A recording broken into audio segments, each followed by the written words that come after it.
Hello movie lovers, আশা করি সবাই বেশ ভালো আছেন। আজকে আমি আপনাদের একটা কলেজ পড়ুয়া ছেলের গল্প শোনাবো, যেই ছেলেটি 8-10টা সাধারণ ছেলের মতোই ছিল, কিন্তু হঠাৎ তার জীবনে এমন একটা ঘটনা ঘটে যার ফলে এই সাধারণ ছেলেটি হয়ে ওঠে বড় মাপের একজন হ্যাকার। কিন্তু ঠিক কী এমন ঘটেছে সেই ছেলেটির জীবনে যার জন্য তাকে হ্যাকার হতে হলো, আর হ্যাকার হয়েই বা সে ঠিক কী এমন করলো, এই সব কিছুই জানবো 2021 সালে মুক্তি পাওয়া একটা অসাধারণ সাসপেন্স থ্রিলার মুভি 20 হ্যাকারের গল্প থেকে। গল্পটা এত ইন্টারেস্টিং যে আপনি এক মুহূর্তের জন্য চোখ ফেরাতে পারবেন না। তাই চলুন আর দেরি না করে সরাসরি গল্পে চলে যাই। মুভির শুরুতে আমরা গল্পের প্রধান চরিত্র জিমিনকে দেখতে পাই। সে রাতের অন্ধকারে লুকিয়ে একটা বিল্ডিং থেকে বেরোনোর সময় ওয়াচম্যানের হাতে ধরা পড়ে। তার হাত থেকে পালাতে না পালাতেই বাইরে থাকা সিকিউরিটি গার্ডরা তাকে ধরে ফেলে। কিন্তু জিমিন এত রাতে লুকিয়ে সেখানে কেন গিয়েছিল সেটা জানার জন্য আমাদের আগে অতীতের কিছু ঘটনা জেনে আসতে হবে। এরপর দেখা যায় জিমিন একদিন একজন ডিটেকটিভের কাছে তার বাবার একটা কেসের ব্যাপারে জানতে চায়। মূলত তার বাবা একদিন নিজের অফিস থেকে অনেকগুলো টাকা চুরি করে পালিয়ে যায়। তারপর আর কেউ তার বাবার খোঁজ পায়নি। তবে জিমিনের সম্পূর্ণ বিশ্বাস ছিল যে তার বাবা কোনো অন্যায় করতে পারে না। তাই সে প্রতিনিয়ত পুলিশের কাছে অনুরোধ করত যে তারা যেন এই কেসের একটা বিহিত করে। কিন্তু পুলিশ অনেক চেষ্টার পরেও কোনো কুল কিনারা পাচ্ছিল না। আর জিমিন যখন এটা বুঝতে পারে যে পুলিশকে দিয়ে কিছুই হবে না, তখন সে নিজেই তার বাবার নিখোঁজ হওয়ার রহস্য খুঁজে বের করার সিদ্ধান্ত নেয়। সিন ফ্ল্যাশব্যাকে গেলে আমরা দেখতে পাই জিমিন কলেজে যাওয়ার সময় হঠাৎ তার বেস্ট ফ্রেন্ড জুহি দৌড়াতে দৌড়াতে সেখানে চলে আসে। কলেজে সেদিন একটা কম্পিটিশন ছিল আর জুহি সেটা দেখতে যেতে চেয়েছিল, কিন্তু তার দেরি হয়ে যাওয়ায় সে জিমিনের কাছে কলেজ পর্যন্ত লিফট চায়। তবে জিমিন তার কথায় পাত্তা না দিয়ে সেখান থেকে চলে যায়। এরপর জুহি কোনো মতে কলেজে পৌঁছায়। সেই কম্পিটিশনে আমরা চ্যান নামের একটা ছেলেকে দেখতে পাই। জুহি চ্যানকে অনেক পছন্দ করত, আর এই কারণেই সে কলেজে আসার জন্য এত তাড়াহুড়ো করছিল। চ্যান কলেজের খুব পপুলার একটা ছেলে, সে পড়াশোনায়ও খুব ভালো। তবে জিমিনও কিছু কম যায় না, দেখতে অনেক কিউট হওয়ায় কলেজের অনেক মেয়েরাই তাকে খুব পছন্দ করত, কিন্তু জিমিন তাদেরকে পাত্তাই দিত না। আবার অদ্ভুত বিষয় হলো জিমিন তেমন পড়াশোনা করত না, কিন্তু তার রেজাল্ট খুব ভালো আসতো। তবে জুহি যে চ্যানকে পছন্দ করত এই বিষয়টা জিমিন মেনে নিতে পারত না। অন্যদিকে কলেজের সবাই জিমিনের অনেক প্রশংসা করত, সেটা আবার চ্যানের ভালো লাগতো না। যাই হোক, সেই কম্পিটিশনে জুহি এবং জিমিন দুজনেই উপস্থিত ছিল। সেখানে বলের আঘাত থেকে বাঁচতে গিয়ে জিমিন ভুলবশত জুহিকে মাটিতে ফেলে দেয়। তখন চ্যান দৌড়ে এসে জুহিকে সামলায়। সেটা জিমিন মেনে নিতে পারে না। রাগের মাথায় সে তার হাতে থাকা বলটা ছুঁড়ে মারে। তবে সে জানত না যে এই বলটা তার জীবনকে পুরোপুরি পাল্টে দিতে পারে। বলটা গিয়ে লাগে সেখানে থাকা এক বডি বিল্ডার ম্যাং তার প্রোটিন শেকের জারে। তখন জারটা পড়ে গিয়ে সব প্রোটিন পাউডার মাটিতে ছড়িয়ে পড়ে। সেটা দেখে ম্যাং ভীষণ রেগে যায়। তবে সে কিছু বলার আগেই জিমিন সেখান থেকে চলে গিয়েছিল, কারণ সে জানতই না যে তার বল লেগে কার কি ক্ষতি হয়েছে। তো ম্যাং সেখান থেকে হোস্টেলে ফিরেই কম্পিউটারের সামনে বসে পড়ে। সেখানে আমরা জেনি নামের একটা মেয়েকে দেখতে পাই। জেনি ম্যাংকে হন্তদন্ত হয়ে আসতে দেখে একটু অবাক হয়। সে এই ব্যাপারে ম্যাংয়ের কাছে কিছু জিজ্ঞেস করলে ম্যাং তাকে জানায় সে ওই কলেজের একটা ছেলেকে খুঁজছে। মূলত ম্যাং এবং জেনি দুজনে এক্সপার্ট হ্যাকার। তাই ম্যাং ওই কলেজের সিসিটিভি ক্যামেরা হ্যাক করে জিমিনকে খুঁজে বের করে। তাকে দেখামাত্রই ম্যাং রাগে আগুন হয়ে যায়, কিন্তু সে এটা জানতো না যে সে জিমিনের উপর প্রতিশোধটা নেবে কিভাবে। তবে এখানে কম্পিউটার স্ক্রিনে জিমিনের ছবিটা দেখে জেনি বেশ অবাক হয়। সে তার ফোনে খুঁজে দেখে তাকে বেশ আগেই জিমিনের একটা ছবি পাঠানো হয়েছিল। জিমিনকে না চেনার কারণে সে এতদিন জিমিনের কাছে যেতে পারেনি। জেনিকে জিমিনের ছবির দিকে অদ্ভুতভাবে তাকিয়ে থাকতে দেখে ম্যাং সেটার কারণ জানতে চায়। তখন জেনি বলে উঠে হেক্স, আর এই হেক্স নামটা শুনেই ম্যাং চমকে উঠে। এরপর আমরা দেখতে পাই জিমিন কলেজের পর একটা ইন্টারনেট শপে চাকরি নিয়েছে। সেখানে সে কাজের পাশাপাশি হ্যাকিংও করত। আর সে যেন তেন হ্যাকার ছিল না, বরং হ্যাকিং জগতের বেশ ফেমাস ব্যক্তি ছিল সে। তবে তার আসল নাম কেউ জানত না। হ্যাকিং জগতে তাকে সবাই হেক্স নামে চিনত, আর নামটা শুনে ম্যাংয়ের চমকে যাওয়ার এটাই কারণ ছিল। তবে জিমিনের হ্যাকিং জগতে আসাটা শখের বশত নয়। মূলত তার বাবার উপর টাকা চুরি করে পালানোর যে অপবাদ দেওয়া হয়েছিল তাতে জিমিনের বাবার কোনো দোষ ছিল না। তার অফিসিয়াল অ্যাকাউন্টটা হ্যাক করে ওই টাকাগুলো কেউ চুরি করেছিল, যার কারণে লোকটা ফেঁসে যায় এবং সেই অপমান সহ্য করতে না পেরে সে সুইসাইড করে। আর সেদিন থেকেই জিমিন সবসময় তার বাবাকে নির্দোষ প্রমাণ করার চেষ্টা করে যাচ্ছিল। কিন্তু যেদিন সে উপলব্ধি করতে পারে যে পুলিশের দ্বারা কেসটা সলভ করা সম্ভব হবে না, তখন সে নিজেই হ্যাকিংয়ের দুনিয়ায় পা রাখে। আর এর জন্য যেহেতু তার ভালো কম্পিউটার স্কিল দরকার, তাই সে স্কুল শেষে সিওল ইউনিভার্সিটির কম্পিউটার ডিপার্টমেন্টে ভর্তি হয়। কিন্তু দুঃখের বিষয় আজও সে তার বাবার অপরাধীকে খুঁজে পায়নি। তো একদিন কম্পিউটার শপে কাজ করার সময় হঠাৎ হেক্স মানে জিমিনের কাছে ইউ নো হোয়াট নামের একটা আইডি থেকে মেসেজ আসে। তবে জিমিন তাকে কিছু জিজ্ঞেস করার আগেই সেখানে জুহি চলে আসে এবং তাকে সেখান থেকে টেনে বাইরে নিয়ে যায়। সেখানে কথায় কথায় জুহি জিমিনকে জানায় যে সে এবার সরাসরি চ্যানকে প্রপোজ করবে, তাকে ডিনারের জন্য ইনভাইট করবে সে। এরপর সে জিমিনকে অনুরোধ করে যে সে যেন এই ব্যাপারে চ্যানের সাথে কথা বলে। সেটা শুনেই জিমিনের মন খারাপ হয়ে যায়, কারণ সে তো নিজেই জুহিকে খুব ভালোবাসত। তবে কখনো সেটা বলার সাহস পায়নি সে, কেননা জুহি যদি রাজি না হয় এই ভয়ে। অন্যদিকে জেনি হেক্সের ব্যাপারে সব তথ্য বের করতে শুরু করে। পরদিন জিমিন কলেজে গিয়ে হেক্স অ্যাকাউন্ট ওপেন করলে দেখে তাকে একটা নতুন আইডি থেকে মেসেজ পাঠানো হয়েছে। মেসেজটা ওপেন করলে সে দেখে বেটার ওয়ার্ল্ড নামের একটা ক্লাবে তাকে ইনভাইট করা হয়েছে। এমন সময় সেখানে চ্যান চলে আসলে জিমিন তাকে দেখে ঘাবড়ে যায়। সে কোনো মতে চ্যানকে এড়িয়ে সেখান থেকে চলে যায়। এর মধ্যে সেখানে একটা মেয়ে আসলে চ্যান তার কাছে বেটার ওয়ার্ল্ডের ব্যাপারে জানতে চায়, কারণ সে জিমিনের কম্পিউটারে বেটার ওয়ার্ল্ড লেখাটা দেখে ফেলেছিল। তখন সেই মেয়েটা তাকে জানায় যে তাদের কলেজের পুরনো লাইব্রেরিতে কিছু পুরনো স্টুডেন্ট মিলে গেমিং ক্লাব খুলেছে, সেটার নামই হলো বেটার ওয়ার্ল্ড। তবে সেখানে কেউ যেতে চায় না, কেননা সবার ধারণা সেখানে ভূত আছে। এদিকে জিমিন সেই ক্লাবে খোঁজ নিয়ে রাতে সেখানে পৌঁছায়। তবে সেখানে গিয়ে সে কাউকেই দেখতে পায় না, আর জায়গাটা খুব অন্ধকার থাকায় তার বেশ ভয় লাগতে শুরু করে। তার মনে হচ্ছিল যে ওই জায়গায় আসলে কোনো ভূত আছে, এবং তার ভয় সত্যিই হয়ে যায়। হঠাৎ একটা সাদা কাপড় পরা মেয়ের ভূত তাকে তাড়া করতে শুরু করে। তাকে দেখে জিমিন সেখান থেকে পালানোর অনেক চেষ্টা করে, কিন্তু পারে না। এরপর যখন সেই ভূতটা তার খুব কাছাকাছি চলে আসে, তখন সে পাশে থাকা একটা ফুলদানি দিয়ে ভূতের উপর অ্যাটাক করতে যায়। ঠিক তখনই ভূতটা ভয়ে চিৎকার করে ওঠে, আর তখন আমরা জানতে পারি যে এটা আসলে কোনো ভূত নয়, বরং জুহি ছিল। জিমিন সেখানে তাকে দেখে ভীষণ অবাক হয়।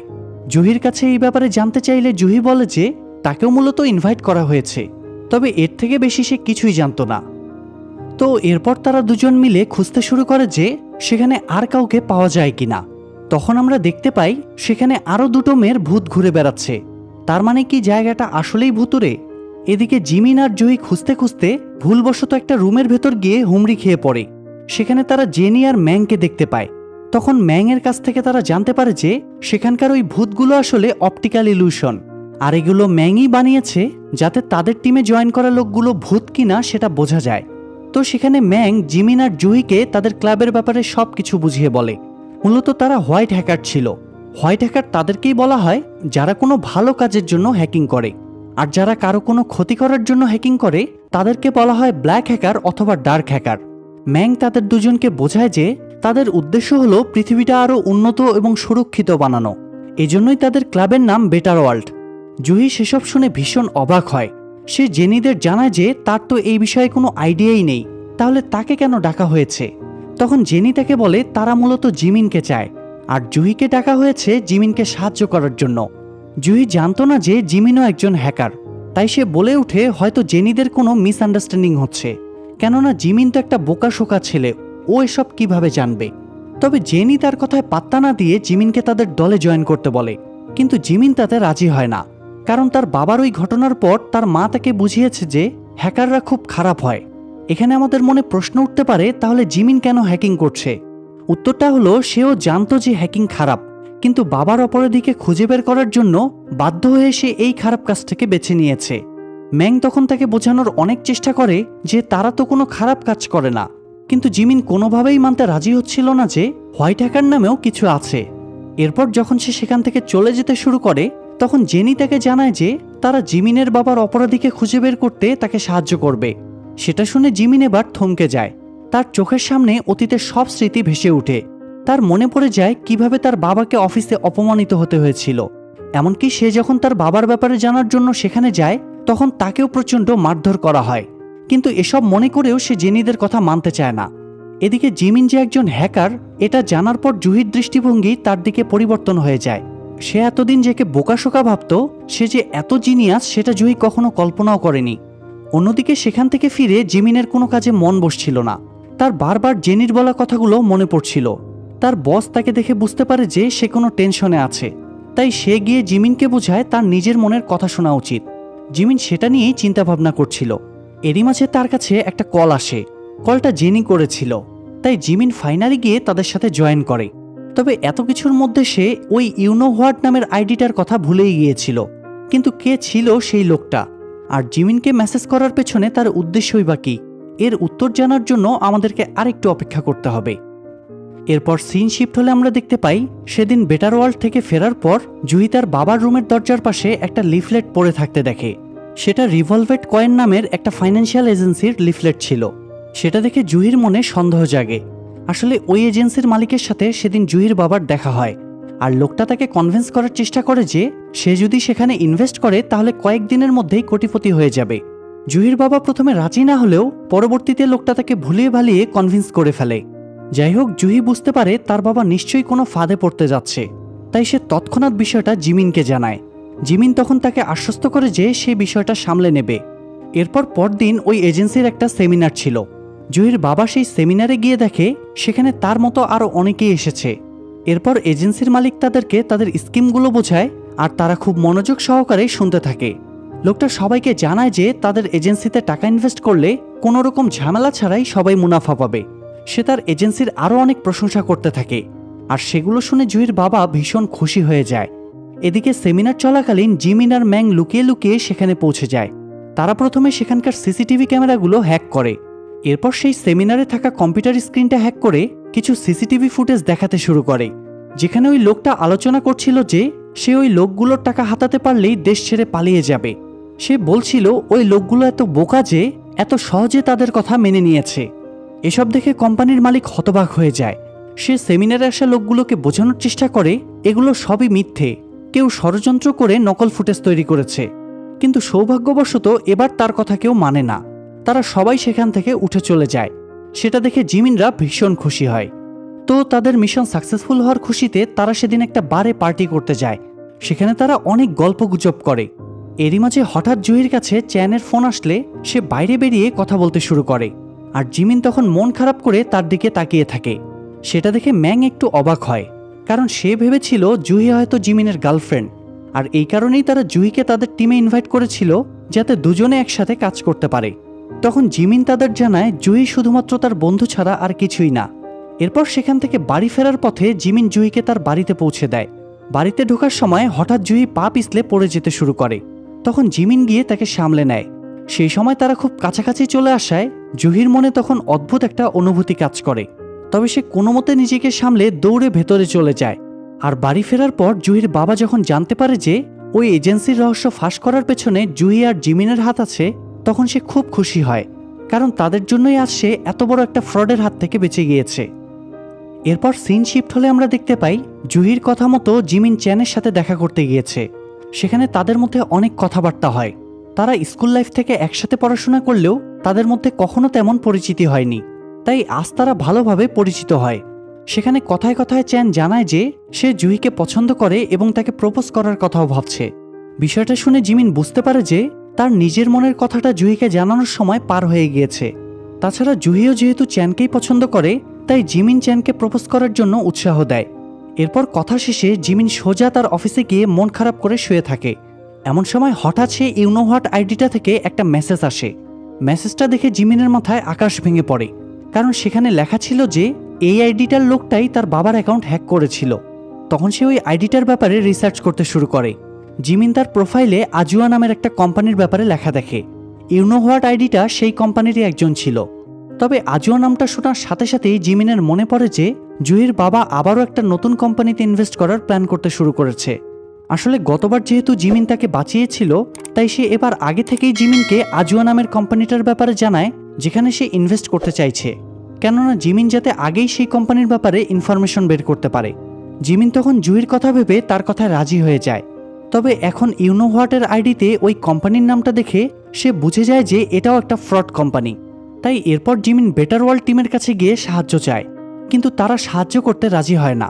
জেনি তাকে জানিয়ে দেয় যে তারা শুধুমাত্র জিমিনের বাবার অপরাধীকে খুঁজে দেওয়ার কথা বলেছিল, এর বাইরে তারা কোনো পার্সোনাল হেল্প করতে পারবে না। তখন জিমিন তাদেরকে বোঝানোর চেষ্টা করে যে আগেরবারের মতো এই কোম্পানিতেও হয়তো অনেক নিরীহ মানুষ ইনভেস্ট করবে, এতে ওই মানুষগুলোর অনেক ক্ষতি হয়ে যাবে, তাই আজুয়া কোম্পানিটার ব্যাপারে তাদের অ্যাকশন নেওয়া উচিত। কিন্তু জেনিরা তাতেও রাজি হয় না। তখন জিমিন তাদেরকে বোঝায় যে তার বাবাকে যে লোকটা ফাঁসিয়েছিল সেও ওই কোম্পানির সাথেই জড়িত। তখন জেনি তাকে বলে সে যেহেতু তার বাবার অপরাধীকে পেয়েই গিয়েছে, তাহলে এখন তো আর তাদের সাহায্যের কোনো প্রয়োজন নেই। সেটা শুনে জিমিন রেগে সেখান থেকে বেরিয়ে যায়। অন্যদিকে জুহিকে দেখা যায় সে একটা রেস্টুরেন্টে বসে চ্যানের জন্য অপেক্ষা করছিল। তারা ফাইনালি আজ প্রথমবার ডেটে এসেছে। এমন সময় হঠাৎ তার কাছে জেনির কল আসে।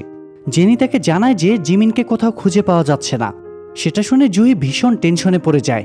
সে জিমিনের সাথে যোগাযোগ করার চেষ্টা করছিল কিন্তু পারছিল না। এরই মাঝে কখন চ্যান এসে তার সামনে বসে জুহি সেটা টেরও পায় না।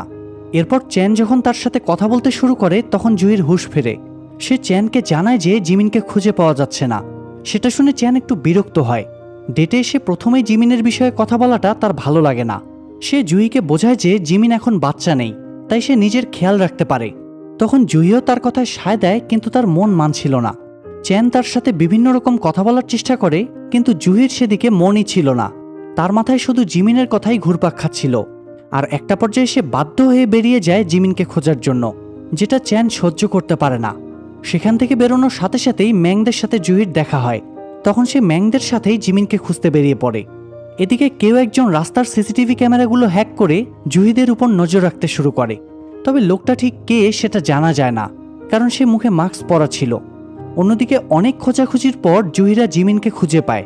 আর এবার জেনিরা ফাইনালি জিমিনকে সাহায্য করতে রাজি হয়। তখন জিমিনও জুহিকে তার বাবার ব্যাপারে জানায়।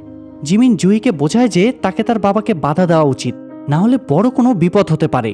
কিন্তু তাতে কোনো লাভ হয় না, কারণ জুহি কিছু করার আগেই তার বাবা সেই কোম্পানিতে ইনভেস্ট করে ফেলেছিল। তবে সৌভাগ্যবশত জিমিন সেই কোম্পানির লোকেশন খুঁজে বের করে, আর সেখানকার সার্ভার হ্যাক করার জন্য ম্যাংদের সাহায্য নিয়ে সেই অফিসের ভিতরে ঢুকে পড়ে।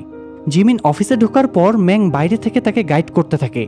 কাজ শেষে সেখান থেকে বেরোনোর সময় সেখানকার ওয়াচম্যানের হাতে জিমিন ধরা পড়ে যায়। আর এই দৃশ্যটাই আমরা গল্পের একদম শুরুতে দেখেছিলাম। তো ওয়াচম্যানের হাত থেকে বাঁচার সাথে সাথেই জিমিন সিকিউরিটি অফিসারদের হাতে ধরা পড়ে। সে সিকিউরিটি অফিসারদের বোঝানোর চেষ্টা করে যে সে ওই অফিসেরই একজন এমপ্লয়ি। ওভারটাইমের কারণে তার অফিস থেকে বের হতে দেরি হয়েছে, কিন্তু তারা জিমিনের কথা বিশ্বাস করে না। জিমিন তখন সেখান থেকে বেরোনোর জন্য ম্যাংয়ের কাছে সাহায্য চায়। তবে ম্যাং সেখানে যেতে ভয় পাচ্ছিল, তবুও জেনি জোর করে তাকে জিমিনের কাছে পাঠিয়ে দেয়। ম্যাং ভয়ে ভয়ে সেখানে গিয়ে দেখে জিমিন তো একাই 100। সে অসাধারণ মার্শাল আর্টের মাধ্যমে ওই সিকিউরিটি গার্ডদের নিমিষেই কুপঘাত করে ফেলে। এখানে বলে রাখি, জিমিন স্কুল লাইফ থেকেই মার্শাল আর্ট শিখতে শুরু করেছিল, আর আজকে সেটা তার কাজে লেগে গিয়েছে। তবে জিমিনকে ফাইট করতে দেখে ম্যাংয়ের অবস্থা খারাপ হয়ে যায়। তখন জিমিন উল্টো তাকে সামলে সেখান থেকে নিয়ে যায়। কিন্তু দুঃখের বিষয়, জিমিন সেখান থেকে ওই ইউনো হোয়াট আইডির মালিকের কোনো হদিস পায় না। তো এরপর তারা একটু রিল্যাক্স করার জন্য সি বিচে চলে যায়। সেখানে জুহি জিমিনকে জানায় যে তার কারণেই জুহি আর চ্যানের ডেট ভেস্তে গিয়েছে। তবে এখন তার চ্যানের প্রতি সেই ইন্টারেস্ট আর কাজ করছে না। সেটা শুনে জিমিন খুব খুশি হয়। তার মনে আবারও আশা জাগে যে সে হয়তো এবার জুহিকে পেতে পারে। এরপর পরদিন সকালে দেখা যায় হঠাৎ কিছু মানুষের মোবাইলে মেসেজ আসতে থাকে যে তাদের অ্যাকাউন্ট থেকে অনেকগুলো কোটি টাকা উইথড্র করে নেওয়া হয়েছে। মূলত তারা সবাই ওই আজুয়া নামের কোম্পানিতে ইনভেস্ট করেছিল। এরপর শহরের সব বড় বড় স্ক্রিনগুলোকে হ্যাক করে সেখানে একটা মেসেজ দেখানো হয় যে ওই লোকগুলো তাদের বোকামির জন্য সর্বস্ব হারাতে হয়েছে। সেই সাথে তাদেরকে চ্যালেঞ্জ দেওয়া হয়, তাদের যদি কিছু করার সামর্থ্য থাকে তাহলে তারা যেন সেটা করে। আর কিছুক্ষণের মধ্যেই এই নিউজটা দেশে বিদেশে ছড়িয়ে পড়ে। জুহির বাবা সেটা জানতে পেরে তার মাথায় আকাশ ভেঙে পড়ে। এরই মাঝে তার ফোনেও মেসেজ আসে যে তার অ্যাকাউন্ট থেকে বেশ মোটা অঙ্কের টাকা উইথড্র করা হয়েছে। জুহি তখন জিমিনের সাথেই ছিল। সে বারবার তার বাবাকে ফোন করার পরেও তার বাবা ফোনটা রিসিভ করছিল না, যার ফলে সে খুব টেনশনে পড়ে যায়। আসলে ওই বিষয়টা জানার পর জুহির বাবা নিরুপায় হয়ে বাড়ি ছেড়ে পালিয়ে গিয়েছিল। সেই সময় জিমিনের মাথায় একটা আইডিয়া আসে। সে তো জানতো যে এসবের পেছনে ওই ইউনোহাট নামের আইডির মালিকের হাত আছে। তাই সে ওই আইডিতে মেসেজ করে তাকে চ্যালেঞ্জ জানায় যে হেক্স মানে জিমিন তার তুলনায় অনেক এক্সপার্ট। তাই সে যদি হেক্সকে ভুল প্রমাণ করতে চায় তাহলে সে যেন তার সামনাসামনি এসে সেটা প্রমাণ করে। সৌভাগ্যবশত ইউনোহাট তার চ্যালেঞ্জটা অ্যাকসেপ্ট করে। তাদের মধ্যে ডিল হয় যে তারা দেখা করার সময় তাদের দুজনের হ্যাকিং ডেটাগুলো নিয়ে আসবে, যাতে তারা সেগুলোর ডিটেলস মিলিয়ে নিশ্চিত হতে পারে যে কে বেশি এক্সপার্ট। তো সেই ডিল অনুযায়ী জিমিন পরদিন একটা পেনড্রাইভ নিয়ে তাদের ঠিক করা লোকেশনে পৌঁছে যায়। সেটা একটা নির্জন অন্ধকার গোডাউন ছিল। সেখানে যাওয়ার পর জিমিন একটা কালো হুডি পরা লোককে দেখতে পায়। ওই লোকটাই ইউনোহাট আইডির মালিক ছিল। সে জিমিনের দিকে এগিয়ে আসলে জানা যায় যে ওই ছেলেটা আসলে চ্যান ছিল। তাকে দেখে জিমিন হতবাক হয়ে যায়। সে বুঝতে পারছিল না যে তার সাথে জিমিনের বাবার কি এমন শত্রুতা ছিল। তবে জিমিন তাকে কিছু জিজ্ঞেস করার আগেই চ্যানের ইশারায় তার লোক এসে জিমিনকে মারতে শুরু করে। এরপর জিমিন যখন দুর্বল হয়ে যায় তখন চ্যান তাকে জানায় যে সে শুরু থেকেই জিমিনকে হিংসা করত। জিমিনকে কলেজের সব টিচার অনেক পছন্দ করত, এমনকি চ্যানের বন্ধুরাও তার সামনে জিমিনের প্রশংসা করত। তাছাড়া জিমিন তেমন একটা পড়াশোনা না করেও অনেক ভালো রেজাল্ট করত। অন্যদিকে চ্যান দিনরাত পড়েও জিমিনের সাথে পেরে উঠত না। বিষয়টা সে কখনোই মেনে নিতে পারেনি। তাই সে জিমিনের উপর প্রতিশোধ নেওয়ার জন্য তার বাবাকে টার্গেট করেছিল। তারা কলেজে ওঠার পরেও চ্যান সবসময় জিমিনকে ফলো করত। আর ফলো করতে করতে একদিন সে জেনে যায় যে জিমিন একজন হ্যাকার, আর তারপরেই সে জিমিনের হ্যাকিং আইডিতে মেসেজ পাঠায়। এসব বলার পর চ্যান আবারও জিমিনকে মারতে শুরু করে আর তার কাছ থেকে ওই পেনড্রাইভটা কেড়ে নেয়। সে ভেবেছিল জিমিনের কাছ থেকে এগুলো নিয়ে সে আরও বেশি দক্ষ হয়ে উঠবে, কিন্তু যখনই সে ওই পেনড্রাইভটা তার মোবাইলে কানেক্ট করে তখনই একটা ভাইরাসের কারণে তার মোবাইল সহ যাবতীয় সব ডিভাইস নষ্ট হয়ে যায়। সেই সাথে তার সব কুকীর্তির দলিল মানুষের সামনে ফাঁস হয়ে যায়। আসলে জিমিন যখন চ্যানের সাথে দেখা করতে যাচ্ছিল তখন ম্যাং তাকে একটা ভাইরাসের পেনড্রাইভ দিয়ে দেয় যাতে চ্যানকে এক্সপোজ করা যায়। তবে তারা তখন জানতো না যে চ্যানই সেই লোক। যাই হোক, এটা জেনে চ্যান জিমিনকে আরও মারতে শুরু করে। তখন জিমিনও আর থেমে থাকে না, সেও চ্যানকে অনেক মারধর করে। আর তার কিছুক্ষণ পর পুলিশ এসে চ্যানকে অ্যারেস্ট করে। এরপর চ্যানের বিষয়টা রাতারাতি ভাইরাল হয়ে যায়। ঠিক আমাদের দেশেও যেমনটা ঘটেছে বেনজির, ছাগলকাণ্ডের মতিউর কিংবা প্রশ্নফাঁসের আবেদ আলীর মতো। যাই হোক, এই ঘটনার বেশ কয়েক মাস পর বেটার ওয়ার্ল্ডের পুরো টিম একটা অফিসে কাজ করতে শুরু করে। সেই অফিসটা মূলত জিমিনের বসের ছিল। সে এখন কম্পিউটার শপের বদলে একটা বড়সড় কর্পোরেট অফিস শুরু করেছে। একদিন তাদের কাছে আবারও বেটার ওয়ার্ল্ডের একটা মেসেজ আসে। মেসেজটার মাধ্যমে তাদেরকে জানানো হয় যে তাদেরকে নতুন একটা মিশনে নামতে হবে। সেটা দেখে তারা সবাই অবাক হয়ে যায়। আর এখানেই গল্পটা শেষ হয়ে যায়। আজকের গল্পটা এক কথায় অসাধারণ লেগেছে আমার কাছে। এখন সবার মনে প্রশ্ন উঠতে পারে যে মুভির নাম 20 হ্যাকার কেন? মূলত জিমিন মাত্র 20 বছর বয়সে এত কিছু করতে পেরেছে বলেই মুভির নাম দেওয়া হয়েছে 20 হ্যাকার। যাই হোক, ভিডিওটিতে লাইক দিন এবং কমেন্ট করে আপনার মন্তব্য জানান। আর এমন সব সুন্দর সুন্দর গল্প দেখার জন্য আমাদের চ্যানেলটি সাবস্ক্রাইব করে বেল বাটনটি অল প্রেস করে রাখুন।